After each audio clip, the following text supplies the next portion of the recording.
হ্যাঁ, আরো জোরে বলেন। না রাষ্ট্রের বোঝা আলেমরা হচ্ছে রাষ্ট্রের জন্য নিয়ামত।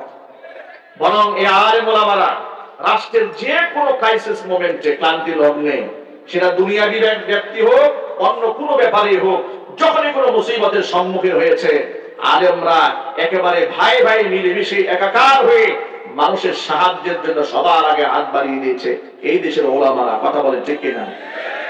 আল্লাহ রাব্বুল আলামিন কোরআন শিখিয়ে বান্দার উপরে সবচেয়ে বড় দয়াটা করেছেন। ওই কোরআন শিক্ষা আল্লাহ তাআলা আমাদের জন্য ফরজ করে দিয়েছেন। উপস্থিত সকল ভাইদেরকে বলছি, তাহলে কোরআন শিক্ষায় শিক্ষিত হওয়ার কারণে হাজার হাজার কওমি মাদ্রাসার ছাত্র এবং ছাত্রীরা, উস্তাদেরা মাদক মুক্ত জীবন গড়তে সক্ষম হয়েছে। তাহলে সেই কোরআন শিক্ষার দরকার আমাদের সকলের জন্য আছে না নাই? আমরা সকলে কোরআন কারিমের ছাত্র হতে চাই। রাজি আছেন না ইনশাআল্লাহ? কারা কারা রাজি? হাত দেখি তো ভাই। ইনশাআল্লাহ আমরা নিজেরা কোরআন পড়ব, সন্তানদেরকেও আমরা কোরআন পড়াবো। আমরা বলি ইনশাআল্লাহ। কোরআন নিয়ে বাঁচতে চাই, কোরআন নিয়ে মরতে চাই, কোরআন বক্ষে ধারণ করে কোরআনের ভালোবাসা নিয়ে হাসরের ময়দানে দাঁড়াতে চাই। আল্লাহ পাক যেন আমাদেরকে কবুল করেন। জোরে করে আমিন। আল্লাহর পথে চলা, আল্লাহর কথা বলা আল্লাহ তাআলা আমাদের সকলের জন্য সহজ বানায়। যারা আল্লাহর পথে চলে, আল্লাহর কথা বলে, আল্লাহকে ভালোবেসে সপেছে জীবন, তাদের কিসের ভয়, কে করে পরাজয়, শহীদি তামান্নাতে নাচে তার মন। হাসনা হেনার গানে ভুলে না হৃদয় তার, কালিমার মিশক মাখা হৃদয় রয়েছে যার। হাসনা হেনার গানে ভুলে না হৃদয় তার, কালিমার মিশক মাখা হৃদয় রয়েছে যার। সব পিছু টান ভুলে জিহাদের পথে চলে। ঠিক কিনা বলেন? সব পিছু টান ভুলে জিহাদের পথে চলে, সে তো তার ঈমান বলে। যারা আল্লাহর পথে চলে, আল্লাহর কথা বলে, আল্লাহকে ভালোবেসে সপেছে জীবন, তাদের কিসের ভয়, কে করে পরাজয়, শহীদি তামান্নাতে নাচে তার মন। যারা আল্লাহর পথে চলে, আল্লাহর কথা বলে, আল্লাহকে ভালোবেসে সপেছে জীবন, তাদের কিসের ভয়, কে করে পরাজয়, শহীদি তামান্নাতে নাচে তার মন।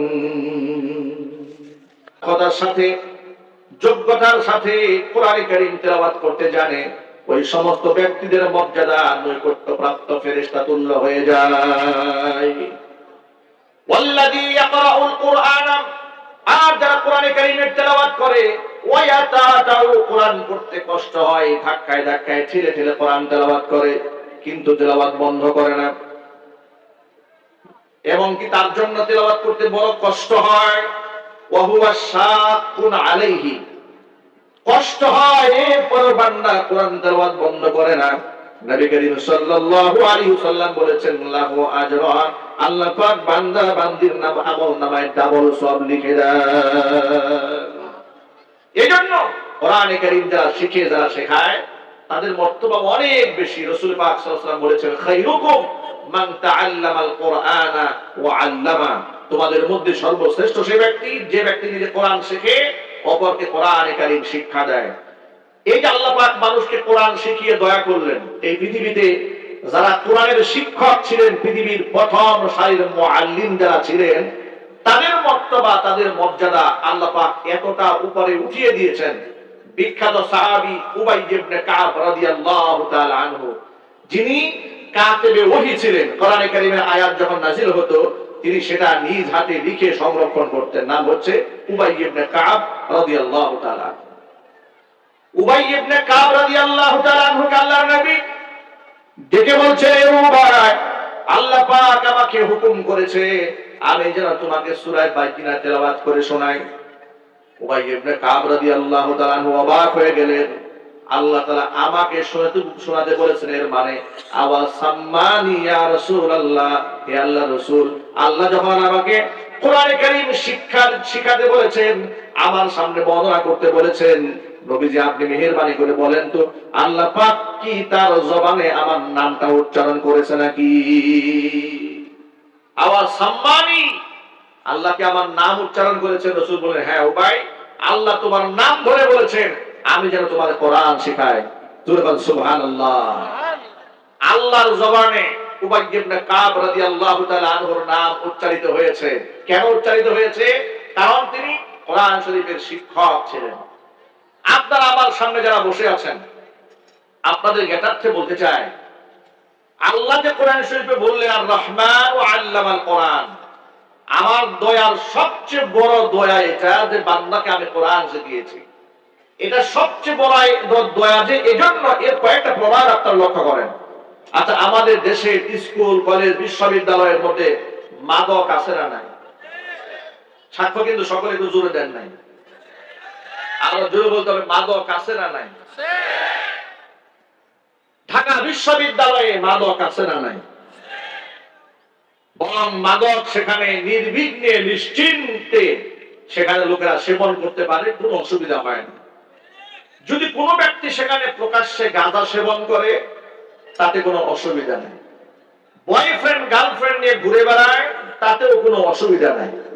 কিন্তু অসুবিধা ছিল বিশ্ববিদ্যালয়ে কোনো ছেলে যদি মুখের মধ্যে দাড়ি রেখে মাথায় টুপি দিয়ে সঠিক সময় জামাতে নামাজ আদায় করেছে, তার পেছনে গোয়েন্দা লাগিয়ে দেওয়া হয়েছে, রয়ের এজেন্টদেরকে লাগিয়ে দেওয়া হতো তার মৌলবাদ আখ্যা দেওয়ার জন্য। আর এই কাজগুলা করতো তারা, এই কাজগুলো জাতির সামনে খুব বৃহৎ পরিসরে পরিকল্পিতভাবে সব একে জাতির সামনে উপস্থাপন করত প্রথম আলো এবং ডেইলি স্টার নামক জঘন্য বাংলাদেশ বিরোধী দুটি পত্রিকা। আমি আপনাদেরকে বলবো, এই প্রথম আলো এবং ডেইলি স্টার, এরা ডেইলি স্টার নয়, এরা হচ্ছে দিল্লি স্টার। প্রথম আলো নয়, এগুলো হচ্ছে প্রথম অন্ধকার।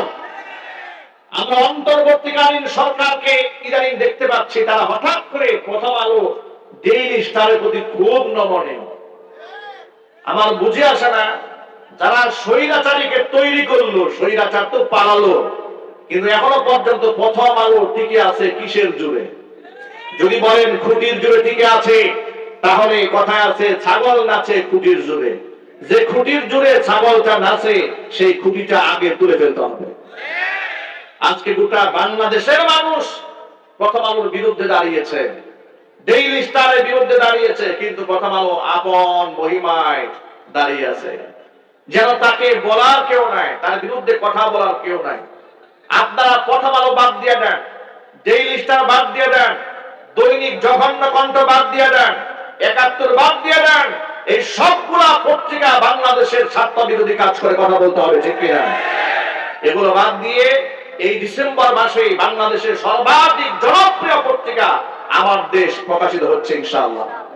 বাংলাদেশের সিংহপুরুষ মাহমুদুর রহমান, আল্লাহ পাক যেন তার নেক হায়াত দারাজ করেন, জোরে বলেন আল্লাহুম্মা আমিন।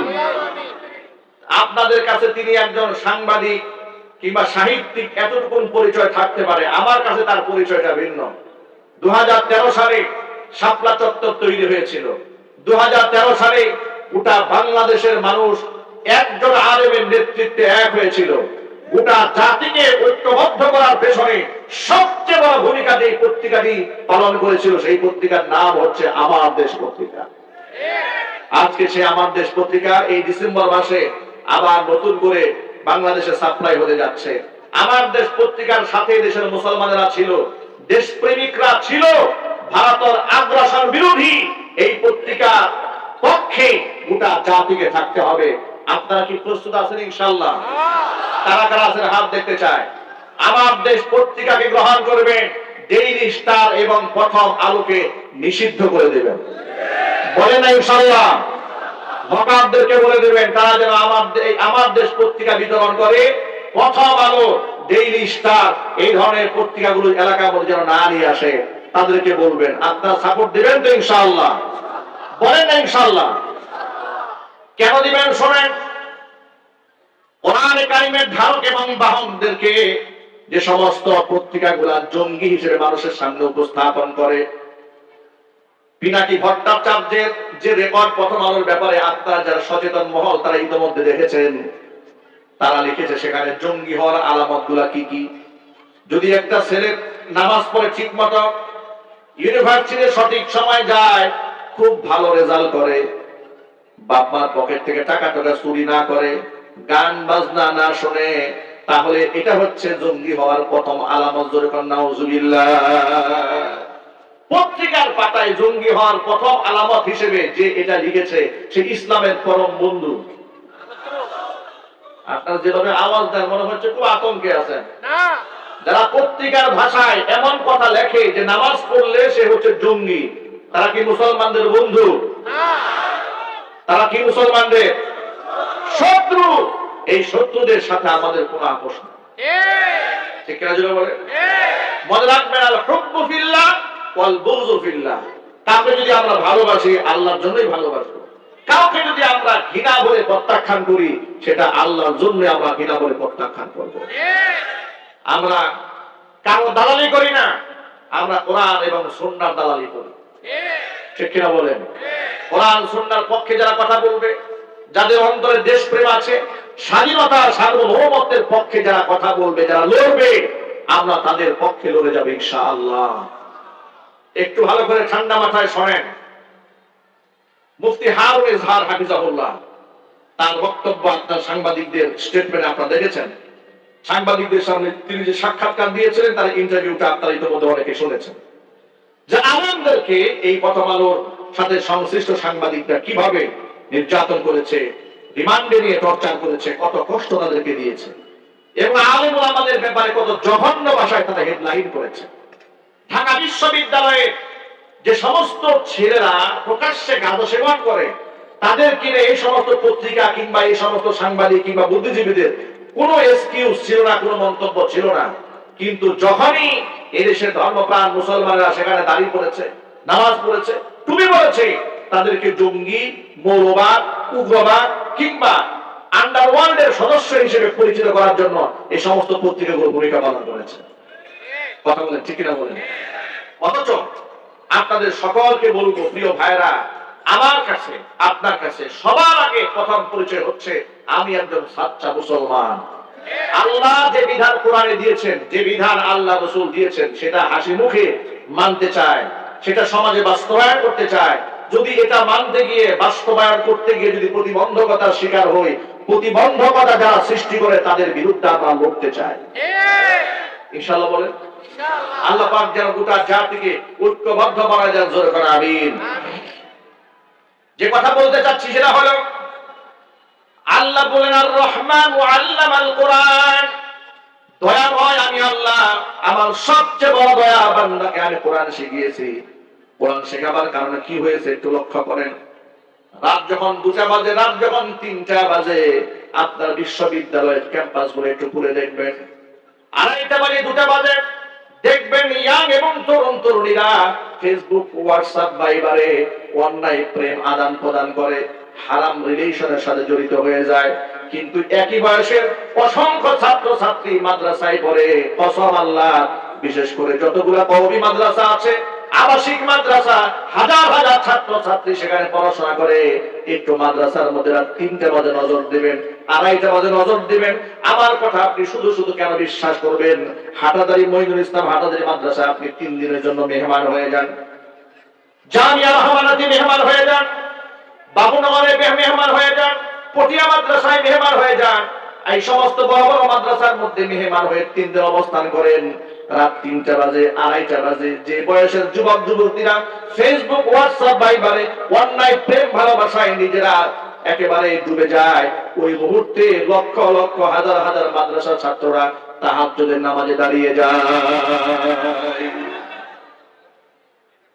কোন প্রেসক্রিপশন দিয়ে মাদক বন্ধ করা যাবে না কোরআন ছাড়া। আমি আমার ভাষায় এই জন্য বলি, বুদ্ধিজীবীদের পরামর্শ নিয়ে রাষ্ট্র না চালিয়ে পরামর্শ নিতে হবে দেশ বরেণ্য আলেমদের কাছ থেকে। অন্তর্বর্তীকালীন সরকারকে অন্তরে অন্তঃস্থল থেকে মোবারকবাদ জানাচ্ছি তার এই সম্মানজনক সিদ্ধান্তের কারণে। গোটা রাষ্ট্র স্বাধীনতা সার্বভৌমত্ব যখন হুমকির মুখে পড়েছে, আমাদের পার্শ্ববর্তী দেশের আগ্রাসন যখন দেশের মধ্যে বাঘের মতো থাবা দিতে চেয়েছে, গোটা রাষ্ট্রের মূল্যবান সম্পদ এদেশের হযরত উলামায়ে কেরামের সাথে ডক্টর মোহাম্মদ ইউনূস একান্তে পরামর্শ নিয়েছেন। ঠিক কিনা বলেন?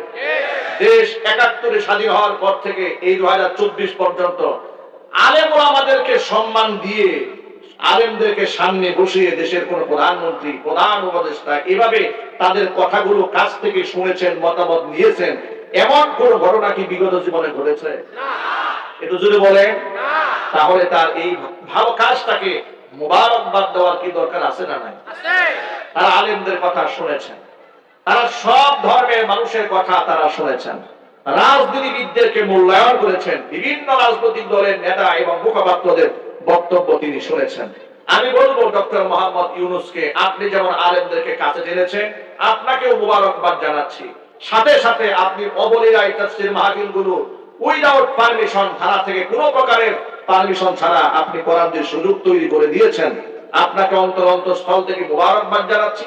সাথে সাথে আপনার এই কাজকে আরো একটু পূর্ণতায় নেওয়ার জন্য বলছি, এই দেশের বুদ্ধিজীবীদের তালিকায় প্রথম সারিতে দেশের বিজ্ঞ, মুহাক্কিক, মুদাক্কিক, দক্ষ আলেমদের নাম উঠায় দেন। দরকার আছে না নাই? আরো জোরে বলে আছে না নাই? ফায়দা কিভাবে শোনেন? দেশের বড় বড় মাদ্রাসাগুলো হাজার হাজার, ২,০০০, ৫,০০০, ১০,০০০ ছাত্র যেখানে আবাসিক থাকে, ওই সমস্ত মাদ্রাসার ভেতরে আপনি যদি একেবারে চিরুনি অভিযানও চালান, মাদ্রাসার কোন ছাত্র, কোন শিক্ষক একজনকেও মাদকের সাথে জড়িত পাবেন না। আওয়াজ আমি সকলের কাছ থেকে শুনতে চাই। যদি মিথ্যা হয় আপনি দাঁড়িয়ে বলবেন, তাহলে আমি আপনার সাথে ইনশাআল্লাহ এই ব্যাপারে যৌক্তিকভাবে আপনি দাবি মোকাবেলা করতে পারেন। আপনি হৃদয়ের গভীর থেকে শ্রদ্ধা নিবেদন করে সত্যকে হাসি মুখে স্বীকার করে বলুন, মাদ্রাসার কোন একটা ছাত্রের হাতে আপনি সিগারেট পাবেন, গাঁজা পাবেন? যেখানে সিগারেট তো আপনার গাঁজা, আফিম, হেরোইন তো দূরের কথা, সামান্য সিগারেট পর্যন্ত যারা স্পর্শ করে না। আমার প্রশ্ন হচ্ছে, গোটা সমাজ ব্যবস্থার মধ্যে এত মাদক, এত সন্ত্রাসী, এত গুন্ডা, এমন নোংরা সমাজের ভেতরে থেকেও একটি প্রতিষ্ঠানের মধ্যে তার প্রধান প্রিন্সিপাল মুহতামিম সাহেব এতগুলো ছাত্রকে মাদক মুক্ত রাখলেন কি করে? এটা হলো প্রশ্ন।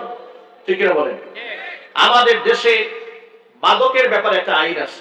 ২০২১ সালে স্বৈরাচারী সরকার আইন করেছে। আইন কি? আইনটা হচ্ছে এই, যদি কোন ছেলের বয়স ২১ বছর হয়ে যায়, ছেলে মেয়ের বয়স, তারা প্রাপ্ত বয়স্ক।